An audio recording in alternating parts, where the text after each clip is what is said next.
안녕하세요. 아빠 매너티입니다. 오늘은 UAM 기업들 3분기 실적을 알아보겠습니다. 저번에는 조비 에비에이션, 아처, 이항, 릴리움 4가지 기업에 대해서 정리를 했는데 릴리움은 유럽 회사라 반기마다 실적이 나와서 이번엔 조비, 아처, 이항만 정리해볼까요? 기본적으로 UAM은 도심항공교통이라는 의미고 이브톨은 도심항공 서비스를 위한 수직이 착륙 기술입니다. 처음은 조비인데요. 조비는 2009년에 설립되었고 2017년에 처음으로 프로토타입 비행을 시작했습니다. 2019년에는 토요타가 투자자가 되어 2020년에 5억 9천만 달러를 조달받고 우버 UAM 사업부 엘리베이트를 인수하면서 2021년에 상장하게 됩니다. 2022년 SK텔레콤이 조비에비에이션과 업무 협약을 맺으면서 SK텔레콤의 정보기술 인프라와 조비에비에이션의 기체 제조 기술과 노하우가 만나 시너지를 일으킬 예정입니다. 그리고 SK텔레콤은 조비항공기인 S4에 대한 국내 독점 사용권을 확보한 상태이고요. 이제 매출을 보겠습니다. 매출은 아직 없고 계속 적자 상태인데요. 3분기에는 2분기보다 적자폭이 10% 증가했습니다. 2분기보다는 적자폭 증가 속도는 줄었는데요. 비용을 보면 연구개발비는 2분기 대비 13%, 판관비는 4% 증가했어요. 제일 큰 증가 요인은 인력 충원이고요. 그 외 공정 및 소프트웨어 개발, 인증, 프로토타입, 테스트 등에 드는 비용이 늘었으며 전반적인 판관비도 늘었다고 합니다. 재무 상태를 보면 부채 비율이 2분기에 32%에서 3분기 22%로 줄었습니다. 자본, 현금이 증가하고 부채가 줄어든 것으로 보아 자금 조달을 받았겠네요. 유동성은 유동 비율이 너무 높아 표현을 안 했는데 2분기 2700%대에서 3분기는 2300%까지 떨어졌습니다. 2021년 4분기에는 9500%였는데 빠르게 자금이 소진되고 있어요. 현금 흐름은 영업현금 유출이 커지고 유형 자산 투자도 늘고 있어서 FCF 잉여현금 유출도 커지고 있는 상황입니다. 그리고 3분기에 재무현금은 유입이 없는데요. 그럼 어떻게 현금과 자본이 증가했을까요? 그것은 유가증권 만기 수익과 판매 수익이 들어온 것입니다. 3분기에만 해당 항목 현금이 340밀리언 달러가 들어왔습니다. 다른 곳에서 자금을 조달받았다기보다 가지고 있는 투자 자산을 통해 자금을 마련했다고 볼 수 있겠습니다. 추가 소식으로는 11월 10일에 뉴욕에서 최초의 에어택시 비행을 성공했다고 하는데요. 맨하튼 남부에서 JFK 국제공항까지 차로는 30분 이상 걸리지만 에어택시는 7분 만에 간다고 해요. 또 오하이오주에 생산기지를 지으면서 주와 지방 인센티브로 최대 325밀리언 달러를 받을 수 있게 되었고요. 캘리포니아주에서도 일자리를 창출하는 조건으로 9.8밀리언 달러의 보조금도 받는다고 하네요. 공군과 9대 항공기를 계약했는데 첫 번째 항공기를 납품했습니다. 4분기에 첫 수익이 발생할 것으로 보이고 현재 세대 더 생산 중이며 2024년 초에 인도될 예정입니다. 생산을 더하면서 새로운 프로세스 장비를 도입해서 항공기 제작 시간도 30%나 단축했다고 해요. 이러한 성과는 시간적으로나 비용적으로 의미가 있다고 봅니다. 그리고 인증 현황은 3단계 진행 중인데 2분기에는 68% 완료했는데 84% 승인되었고요. 이제 3단계는 완료되었다고 보고 4단계에 집중하고 있습니다. 3단계는 배터리에 대한 인증이고 4단계는 항공기의 모든 개별 부품과 시스템의 적합성을 테스트하는 것이라고 합니다. 최종은 5단계라고 하네요. 그리고 국내에서는 SK텔레콤과 제주도에 이어 경상북도와 UAM 업무 협약을 체결했다고 하네요. 그 다음은 아처입니다. 아처는 2018년에 설립되었고 코로나 때 항공계가 어려움을 겪을 때 나왔던 실력 있는 엔지니어들이 영입하고 2021년에 상장을 해요. 그리고 같은 해 2인승 시험기 메이커를 공개합니다. 현재는 5인승 항공기 미드나이트를 개발하고 있으며 2024년에 상용화를 목표로 하고 있습니다. 아처는 현재 스텔란티스, 보잉, 유나이티드 에어라인 등이 투자를 하고 있습니다. 매출액을 보면 역시 매출은 발생하지 않고 있는데 이번에 영업적자가 3분기에는 많이 줄어든 모습입니다. 왜 그런지 비용을 받는데요. 연구개발비는 2분기보다 증가해서 분기 최대치를 기록했는데 판관비가 마이너스 21.6밀리언 달러가 나옵니다. 오히려 자금이 들어왔다는 거죠. 이것은 전 공동 CEO의 창립자 보조금 중 미확보 부분인 59.1밀리언 달러가 환입되었다고 합니다. 이건 무슨 일인지 검색을 해봤는데 잘 모르겠네요. 재무 상태를 보면 아처 역시 2분기에 부채 비율이 74%로 높았다가 3분기에 48%로 감소합니다. 자본보다 많은 현금을 보유하고 있고 자본은 늘고 부채가 줄었네요. 유동성은 유동 자산이 늘고 유동 부채가 줄면서 400%까지 높아져 안전한 상태가 되었습니다. 현금 흐름을 보면 영업현금 유출은 점점 커지고 있고요. 재무현금이 유입되었는데 공모를 통한 주식 매각으로 145밀리언 달러가 들어왔습니다. 이는 스텔란티스, 유나이티드 에어라인, 아크인베스트먼트로부터 받은 자금이에요. 총 215밀리언 달러를 유치했다고 하는데 나머지 금액은 4분기에 들어오는지 한번 봐야겠습니다. 아처는 UAE와 인도에 2026년에 UAM 서비스를 개시할 것을 발표했는데요. 파트너가 된 기념으로 11월 6일에는 두바이 에어쇼에서 전시가 되었다고 합니다. 그리고 유나이티드 에어라인이 최대 200대, 약 1빌리언 달러 규모의 주문을 했는데요. 이 중 10밀리언 달러를 선입금했다고 합니다. 유나이티드 에어라인이 UAM과 아처의 진심이라는 게 느껴지고 아처는 더 분발할 것 같네요. 생산만 제때 한다면 다 차려진 밥상이 아닐까 싶어요. 아처는 10월 25일에 3세대 항공기인 미드나잇 첫 비행을 마쳤고요. 2022년에는 메이커 모델로 비행 테스트한 경험을 미드나잇에 녹여냈습니다. 그리고 대량 생산을 위한 공장을 만들고 있는데 내년 여름에 1단계가 완공될 예정이고 연간 650대까지 생산 가능한 수준이라고 합니다. 조비는 2025년에 완공 예정이고 생산 능력은 500대입니다. 현재 인증에 사용될 미드나잇 6대를 생산 중입니다. 그런데 인증을 위해 내년에 대부분을 보낼 거라고 하네요. 6대를 한꺼번에 생산하는 게 아니고 첫 번째와 두 번째, 두 번째와 세 번째 이런 식으로 병렬식으로 제조한다고 합니다. 2026년 서비스 개시를 목표로 하고 있는데 이제 배터리 인증을 받아야 하는 아처로서는 시간이 빠듯한 게 아닌가 싶어요.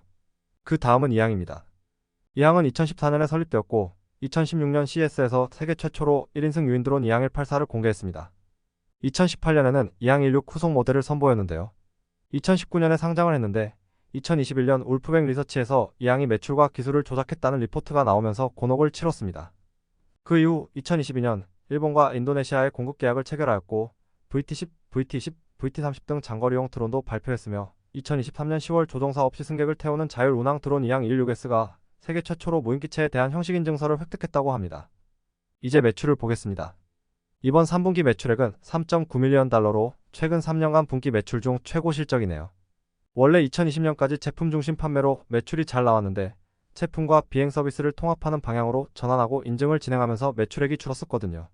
매출이 오른 만큼 매출이익률도 2분기보다 5% 올랐고 영업이익률도 최근 3년간 최저 적자입니다. 그래도 마이너스 245%이긴 하지만요.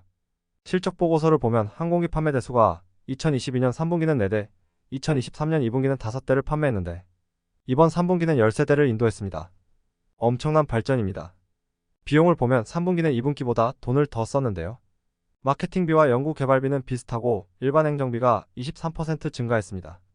이건 주식 보상 비용이 커진 것이 주요 원인이고요. 대신 법률 서비스나 전문 수수료는 줄었다고 합니다. 재무 상태를 보겠습니다. 2023년 1분기에 부채 비율이 615% 정점을 찍은 이후로 자본은 늘고 부채가 줄면서 계속 감소하고 있어요.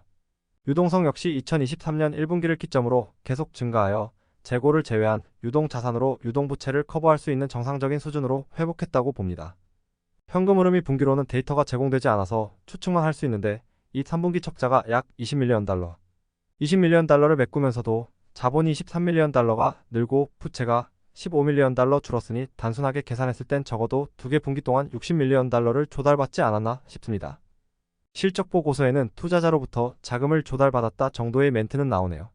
4분기 예상 매출은 1위안이 0.137달러로 볼 때 7.7밀리언 달러고 이것은 3분기 매출보다 2배 정도 되는 수치입니다.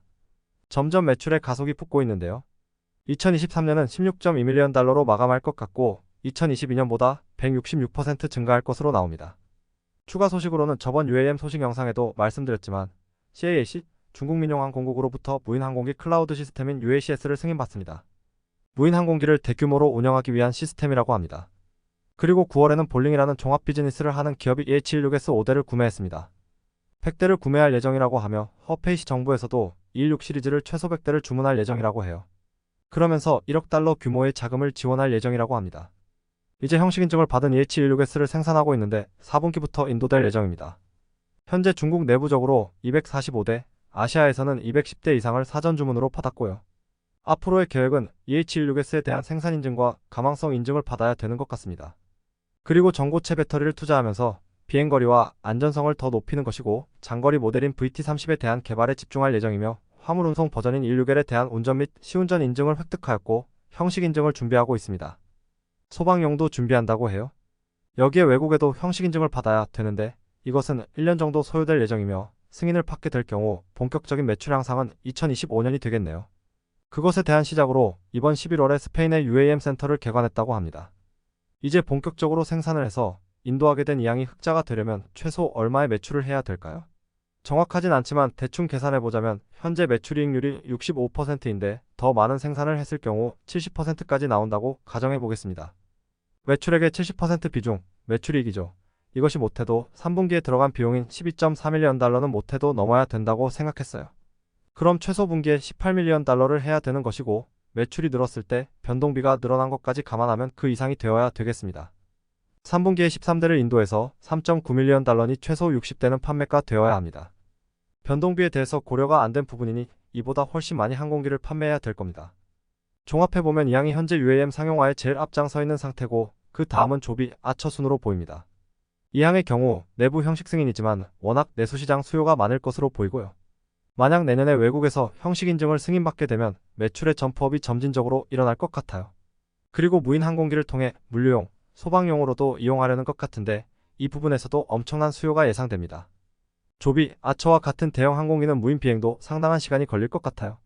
이제 조비와 아처를 보면 생산 시스템은 아처가 빨리 갖춰질 것 같지만 인증이 좀 늦는 듯한 느낌이 들어 2025, 2026년에 그 많은 사전 주문을 소화할 수 있을지 걱정이 되고요. 조비의 경우는 2024년 안에 인증이 잘 완료된다면 2025년에 생산 능력을 끌어올리면서 매출이 증가하지 않을까 생각이 듭니다. 세계 기업의 주가를 비교해보면 연초에는 주가가 큰 변동이 없다가 6, 7월쯤에 상승이 시작됩니다. 세 기업 모두 연초보다 60% 이상 상승했는데 그중 아처는 2배 이상의 상승률을 보여줘요. 그것은 제가 생각해본 것은 든든한 후원자 스텔란티스와 얼마 전에 진행된 주식 공모가 유나이티드 에어라인, 아크 인베스트먼트 등이 투자하면서 성공적으로 마무리되었고 인도, UAE에 2026년부터 UAM 서비스를 제공하는 계약 등이 더 잠재성이 있다고 보는 것 같습니다. 섣부른 판단일 수 있지만 UAM은 수요가 넘치는 상황이니 팝상은 차려졌다고 생각을 하고요. 전기차처럼 대세장이 열릴 때 먼저 치고 나가 우위를 선점하는 게 중요해 보입니다. 그럼 안정적인 현금 보유 능력과 생산 능력, 그리고 빠른 인증이 중요하게 느껴지네요. 오늘 준비한 내용은 여기까지입니다. 저번처럼 다음 분기 실적이 나오기 전에 업데이트된 기사들을 모아서 정리하는 영상을 준비할 수 있도록 하겠습니다. 시청해주셔서 감사합니다.